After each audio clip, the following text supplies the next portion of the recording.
السلام عليكم ورحمة الله. ازيكم؟ اخباركم وصحتكم؟ ان شاء الله كويسين. كيفكم؟ ان شاء الله تمام. يا رب الناس تكون كلها بخير وبصحة وعافية. معكم هاجر، وده فيديو جديد. هنتكلم فيه عن حاجة جديدة. هنعمل حاجة جديدة الليلة. بتمنى أول حاجة من الناس تنزل تعمل لايك، اشتراك للقناة، تفعل زر الجرس، وعشان كل ما ينزل فيديو يجينا إشعار ونتفرج على الفيديو كده. ويا رب الفيديوهات اللي أنا بعملها تعجبكم وكده. أهلا بكم. في الفيديو بتاع الليلة هنعمل حاجة جديدة. هو بصراحة حاجة أنا عملتها وحبيتها شديد، حبيت التجربة. بعمل أصلا اوريدي، بعمل حاجات زي كده في البيت أصلا، بس لي فترة طويلة شديد يعني. تقريبا آخر مرة عملت آه آخر مرة عملت مقشر أو حاجة زي كده بداية الصيف اللي فات. بجيب دايما في الفترة الأخيرة دي جاهز، يعني بجيب من الماركات، من اللي هو بشتريها يعني، ما بعملها في البيت. بس برضو اللي أنا بعملهم بصراحة يعني نتيجتهم حلوة شديد، بحس بيها كده حاجة أنا عاملاها بيدي وضامناها، وفي نفس الوقت النتيجة بتاعتها برضو حلوة يعني. نتيجتها كويسة شديد وحلوة. فبس عملت المقشر ده، عملته للمقشر للبشرة عامة. ممكن تعمليه للوش، بس لو هتعمليه في وشك هتعمليه بطريقة ألطف عشان البشرة بتاعت الوش حساسة أو كده. بس هو عامة للجسم، بس ممكن تعمليه للوش، بس تعمليه بشنو برفق شوية يعني، وتعمليه بطريقة دائرية يعني. سكرابين كده، بتعملي سكراب بس بتعملي بطريقة دائرية وكده، بس بالراحة برضو. ما بتجي جنب الحتة دي هنا كده تحت العين مباشرة. ما بتجي تحت العين مباشرة، عشان تحت العين رقيق كده وحساس. فانت بتعملي من هنا كده، بتبتدي تعملي من هنا عشان الحتة دي يعني عادي، يعني ممكن تعملي فيها بس تحت العين مباشرة. في حاجات معينة بتحطيها تحت العين مباشرة. فانت بتحطي من هنا، من وشك من هنا، وبتعملي سكرابنج، بس زي ما قلت لك برضو بتعمليها بالطريقة دائرية، وبتعمليها يعني برفق بالراحة كده عشان ما تجرحي وشك وكده. المقشر عبارة عن مقشر القهوة، مقشر البن. بس أنا عاملاه بإضافة حاجات، عاملة له إضافات. الإضافات دي انت ممكن برضو تضيفي حاجات، انت اللي بتتحكمي في الحاجة دي، طالما حاجة انت اللي عاملاها في البيت. فانت بتشوفي انت الحاجة اللي عايزة تدخليها، وانت شايفة انه الحاجة دي بتفيد بشرتك وشايفاها انها حلوة معاكي. ممكن زيت معين، ممكن اي فيتامين. ممكن على فكرة تجيبي فيتامينات برضو تنقطيها في السكراب. لو شايفة ان الفيتامين ده، في فيتامينات بتتعمل في الكريمات، في المرطبات، ممكن تجيبي منها تعمليها في المقشرات، في المقشرات، في كريم ترطيب انت عملتيه مثلا براكي في البيت، في حاجات زي كده تضيفيها ليه. فالحاجات دي برضو انت لو شايفة الإضافات دي هتديكي بشرة حلوة وكده، ممكن تجيبي الحاجة دي وتعمليها براكي وتضيفيها. فبس أنا جبت عملت المقشر بتاع القهوة، وعملت فيه إضافات. يعني أنا لي فترة كده بستخدم، بجيب فيتامين إي، بس بستخدمه في الكريمات بتاعة المرطبات بتاعتي اللي أنا بستخدمها. بنقط نقاط صغيرة كده فيه. وفيتامين إي اللي هو اللي بيستخدم في الكريمات بتاعة الترطيب، بيدخل في حاجات كتير انت عايزة تعمليها. ممكن تستخدميها برضو في مقشرات، مرطبات، في كذا، في حاجات كتير يعني، بيدخل في كل حاجة. فانا جايباه بعمله برضو، بعمله في الحاجات اللي انا بعملها وكده، بستخدمه مع الهناي. وبصراحة حلو شديد، يعني حرفيا يعني بيرطب الجسم، تحسي انه بشرتك كده رطبة، و... و... و... وبتحسي انه البشرة طرية ورطبة وكده. يعني انا بعمله بصراحة، جبته قلت كده عشان الشتا وكده، فبس يعني عجبني شديد، يعني عجبني كأنه استخدمته خام كده زي ما هو. حلو شديد. احيانا بعمله بالليل في بشرتي، على بشرتي على طول بنقط نقاط كده وبعمله. بصحى الصباح بلاقي بصراحة وشي نضر كده وناير وحلو، فهو حلو شديد يعني. يعني ممكن تجيبوه وتحطوه عندكم في البيت. زي ما قلت لكي، كل ما تكوني عايزة تعملي حاجة أو أي نوع مرطب عندك انت بتستخدميه، أن كان أو أي كريم انت عاملاه برضو، عايزة زيادة ترطيب، زيادة نضارة في بشرتك، ممكن تجيبيه وتنقض فيه، تنقض في الحاجة بتاعتك اللي انت بتستخدميها. وتستخدميه حلو شديد، رهيب بصراحة، عجبني شديد. فبس أنا الإضافات اللي أضفتها فيتامين إي، وأضفت زيت اللافندر. زيت اللافندر اللي هو زيت عطري، بيديكي ريحة في جسمك حلوة شديد يعني. ممكن برضه تمسحيه في جسمك عادي، يعني من غير تمسحيه كده لوحده، يعني بيديكي ريحة حلوة شديد، ريحته حلوة. فبس أنا جبته وجبت معاه خطيت معاه زيت الريحان. زيت الريحان أنا بصراحة استخدمته عشان يعني بيخليك ريلاكس كده، بيخلي اللي هو أصلا آه بيساعد على انك انت تكوني ريلاكس، اعصابك هادية، بيديكي كده اللي هو عرفتي، بتخليكي كده في مود حلو. فانا استخدمته عشان كده. ودي الزيوت اللي انا استخدمتها، فيتامين اي وزيت لافندر وزيت ريحان. ممكن الاساسي فيه برضو زيت اللوز. زيت اللوز الحلو، لان زيت اللوز الحلو من الزيوت الرهيبة جدا جدا جدا جدا للبشرة، حلو شديد في البشرة زيت اللوز. فهو ده اساسي في السكراب انك تاخدي زيت لوز. فانا عملته بزيت اللوز، وعملته بالقهوة البن بتاعنا العادي ده، محمص ومسحون. آه وبعد كده جبت شنو، جبت ليمونة.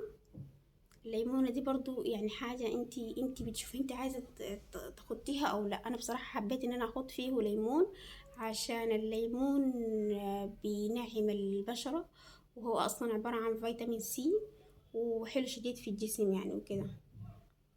حتى زمان يعني كان امي بتخط لنا في الجرسلين ليمون وبتمسحنا بيه، فهو حلو شديد في الجسم. آه ف... فانا خطيت فيه ليمون، يعني عصرت فيه ليمونة كاملة وبن. والاساسي فيه طبعا السكر. السكر وده شكله كده.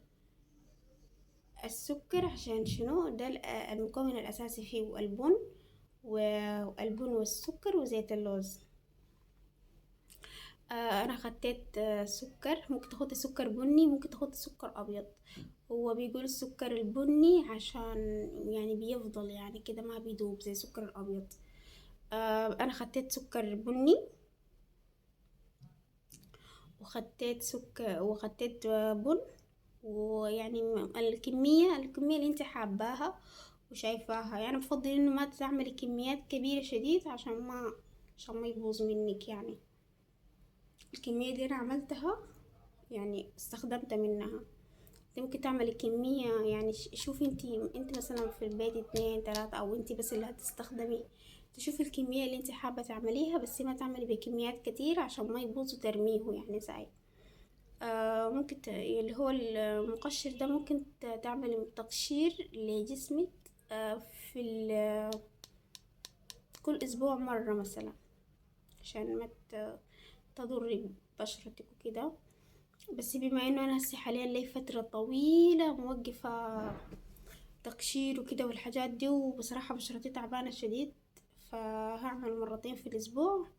انا عملت استخدمته، وتاني هستخدمه في الاسبوع ده، خلال الاسبوع ده هستخدمه تاني مرة. فانتي لو اللي هو اصلا بشرتك كويسة وكده وما فيها قشور وكده، يعني ما محتاجة، فانتي تستخدميه في الاسبوع مرة واحدة بس، عشان ما تضري بشرتك وكده وتهلكيها كتير. لانه السكراب بتعمل سكرابين لجسمك، فجسمك يعني بيكون بيتشد وكده. فشنو يعني مرة واحدة في الأسبوع كويس. وحتى لو يعني حسب الاحتياج بتاعك، من بشرة لبشرة بيختلف، فانتي أدرى ببشرتك طبعا بتكون عارفة. فانت لو حسيتي انك انت مثلا بتحتاجي مرتين في الأسبوع، لو محتاجة مرتين أو أقل، انت اللي بتحددي الحاجة دي يعني. فبس زي ما قلت لك كده، جبت أول حاجة بن، حوالي 4 معالق كبيرة، 4 معالق كبيرة، معلقة الأكل، 4 معالق بن، وحاجة بتاعت 6 معالق سكر بني. أنا خدت سكر بني، وعصرت عليه مقدار ليمونة ونص كده.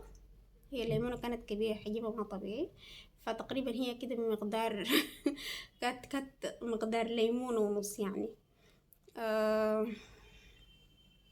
وخدت زيت لوز. وخدت انا الاضافات بتاعتي اللي انا ضفتها.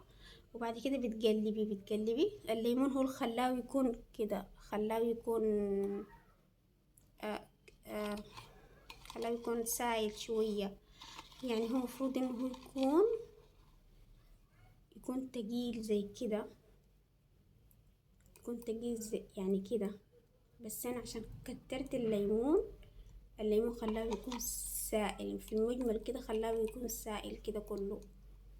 بس هو في كل الحالات السكر يعني تحت موجود، يعني بتشيل السكر نفسه عشان تعرفي تعملي سكراب للجسم، تدعكي الجسم كويس، وفي نفس الوقت برضو ما تشدي شديد عشان ما تتجرحي. فبس بصراحة نعومة رهيبة رهيبة رهيبة شديد، يعني انا حبيته شديد بصراحة، حبيت السكراب شديد لانه ودي لي جسمي في حتة تانية خالص، يعني نعومة نعومة نعومة رهيبة. و... واضفت له فيتامين اي، ده جايباه من عطار. من اني عطار، بس يعني يا ريت تجيب من عطارات الكبيرة عشان بتكون حاجته نظيفة وحلوة ومضمونة. فانا جايبة فيتامين اي، جايباه من عطارة برضو كبيرة ومعروفة. وده زيت الريحان، شكله كده زيت ريحان. زيت الريحان ده بصراحة بيخليكي ريلاكس كده، وبيخليكي كده اللي هو كده رايقة كده، وبيشيل كل اللي هو لو مضغوطة، لو حاسة انك انتي متوترة كده. انا بعد ما استخدمت المقشر ده وعملته، حتى خديت فيه في المقشر وعملته في جسمي وكده. بعد كده بعد ما اخدت الشاور بتاعي واستحميت وخلصت، اتمسحت بيه، وبصراحة فعلا بيشيل النرفز، وبيخليكي كده ريلاكس كده ومسترخية. وبرضه في نفس الوقت لو جسمك واجعك كده، حاسة بأي حاجة، بصراحة حلو شديد عجبني. دي الحاجة اللي أنا لاحظتها فيه، ما حصل استخدمته قبل كده، أول مرة استخدمه. فبس حلو شديد. وخطيت فيه زيت اللافندر، زيت اللافندر شكله كده بتجيبه برضو من العطار، بتجيبي برضو من العطارات، موجود في اي عطار. فبس بتخطي الزيوت دي مهمتها شنو؟ مهمتها انها هي زي ما قلت لكي بتعزز البشرة اكتر، بتخلي البشرة نضرة اكتر. بتخليكي حتى وانتي بتعملي سكرابينج لجسمك، يعني ما بتخلي الجسم مشدود شديد، ما بتخلي الجسم ينشف شديد منك وكده، بتخلي لك بشرتك رطبة وحلوة شديد يعني. فدي مهم، دي الزيوت في السكراب مهمتها كده. وبتخطي شوية من الشاور جل اللي هو سائل الاستحمام، بتخطي منه ما كمية كبيرة، بتخطي حاجة بسيطة يعني، تقريبا كده اللي هو ممكن يكون مقدار نص فنجان، نص فنجان بتاع قهوة. بتخطي الكمية دي شاور جل. وبعد كده بتعملي ميكس ميكس ميكس كله مع بعض، وبتاخديه معاك الحمام، بتعمليه فيه، بتعمل سكراب لجسمك كله بطريقة دائرية كده كده. على حسب المدة اللي انت عايزاها. ممكن تخليه لمدة تخليه ل10 دقايق. يعني انت تكوني بتعملي كده تخطي كل ال كل المقشر على جسمك، توزع المقشر على جسمك كله، وبعد كده ترجع تعمل سكراب سكراب سكراب. فهتلاقي انك يعني خلاص عملتي لكل البشرة، وجسمك خلاص ابتدى ينزل منه السكراب. بعد كده بتشطفيه وعادي، حتى ما بتلاقي صعوبة في الشطف، لانك انت اصلا اوريدي خدت سائل استحمام شاور جل، فبتلاقيه بينزل كده يعني اكنه صابون، يعني نازلة رغوة من جسمك كده، يعني نازلة رغاوي. ما بيقعد يلزق في الجسم، ويكون هنا صعب انه يطلع لك من جسمك، بيطلع على طول. بس يعني انا شايفاه حلو شديد، عجبني يعني. يعني انت لو احتجتيني مثلا، لو عايزة تعملي حاجة زي كده ممكن تعمليها برا، واللي هو تعب ومجهود وانا اطلع وانزل وامشي وتعال. فاحسن لك تعمليها في البيت، حاجة بسيطة، وفي نفس الوقت بتخلي لك جسمك رطب وناعم وحلو.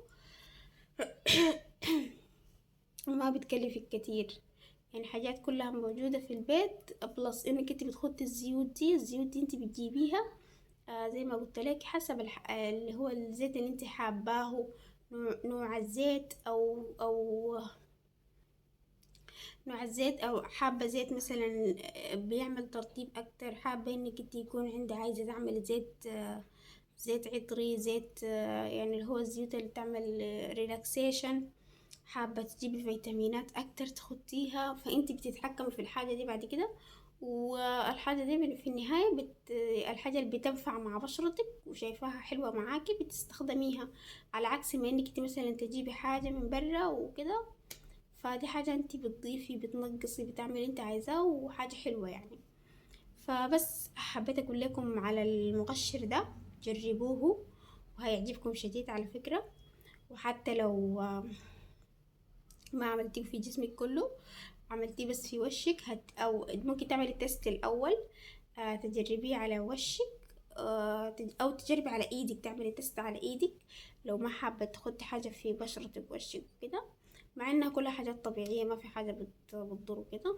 بس ممكن في الاول تعملي تيست على يدك، تحطي كمية كده على يدك وتعمليه، وبعد كده هتلاحظي الفرق براكي، وهتحبيه شديد وهتعمليه. وممكن زي ما قلت لكم كده، ما تنسوا انه لما تيجي تعملوا على وشكم، بس ما تعملوا تحت العين مباشرة اول حاجة. بلس انك انتي تعملي بالراحة، عشان السكر ممكن يعور لك وشك وكده، فتعمليه بهدوء كده. فهيعجبكم وهتلاقوا نتيجة ان شاء الله حلوة. وما تنسوا تكتبوا لي آراءكم في التعليقات. وزي ما قلت لكم ما تنسوا تعملوا لايك، اشتراك للقناة، سبسكرايب. و بس ده الفيديو بتاع الليلة. ما حابة اتكلم اكتر من كده، لاني تعبانة شوية يعني، ما هنا. فبس حابة اقول لكم كده، اشوفكم في فيديو جديد، وهتكون في حاجات اكتر، فعاليات اكتر، بما انه خلاص يعني بعد كده الشتاء ودعنا وكده، فالواحد هيرجع يكون اكتف اكتر، يرجع يعمل الحاجات اللي هو نفسه يعملها. بصراحة الشتاء مخليني انه هو كده، يعني 24 ساعة عايزة اكون راكدة ومتغطية، ما قادرة اعمل اي حاجة. يا دوبك الواحد يجري جري يعمل الحاجات اللي هو عايز يعملها، او لو نزل تحت بسرعة بسرعة يخلص الحاجات اللي هو عايز يخلصها ويجي. وحتى يعني طلعت مشوار بصراحة، جيت مدغدغة منتهية، يعني كرهت الساعة اللي فكرت فيها ان انا اطلع. البرد مسك في اول مرة من كم سنة، من حاجة بتاعت يعني لي سنين كتيرة ما جاتني الحاجة دي يعني. أول مرة يجيني دور برد بالطريقة دي، اللي هو البرد بيمسك في العظم، يعني بتحسي انك انت بردانة من عظمك، ومهما اتغطيتي برضو بتحسي برعشة كده. وكانت حاجة صعبة شديد بصراحة، ومع انه يعني بس هو عشان انا قعدت يعني كنا قاعدين في حتة مفتوحة وكده، فاخدت برد جامد شديد يعني. بس الحمد لله يعني. جيت واخدت دواء وكده وتحسنت يعني بعد يومين وكده، ويعني حسيت ان جسمي شوية كده ارتاح، والبرد طلع من جسمي. بس لا يعني بصراحة الأسبوعين اللي فاتوا ديل كانوا صعبين شديد جدا جدا جدا عليا، لأني كنت بطلع فيهم كتير. آه فجسمي أخد دور برد، كذا ضربة برد في بعض. ففي الآخر اللي هو لما مشيت قعدنا في حتة مفتوحة، خلاص ضغط علي خالص وخلاني رقدت 3 يوم تاني ما حاسة بأي حاجة في عالم تاني، متغطغطة بس بالبطاطين وراقدة. بس الحمد لله هسه الجو الليلة اليومين ديل ومبارح والليلة شوية أدفى وأحسن. إن شاء الله يعني لحد رمضان كده آخر شهر 3 كده يكون خلاص الشتا ده ودعنا ونستقبل الصيف ومعاناة الصيف. طبعا لا تخلو المعاناة في كل حاجة، بس برضه بصراحة يعني أنا بصراحة بقيت ما طايقة الجو ده، عايزة بس الشتا ده بتاعي يخلص عشان الواحد يرجع لحياته الطبيعية، يرجع يعمل اللي هو العايزه، وبيكون نايم طول النهار تحت البطانية ولا قادر يتحرك ولا قادر يمشي ولا قادر يجي. فبس أشوفكم في فيديو جديد. أبقوا طيبين بعافية وصحة، وأقول لكم مع السلامة.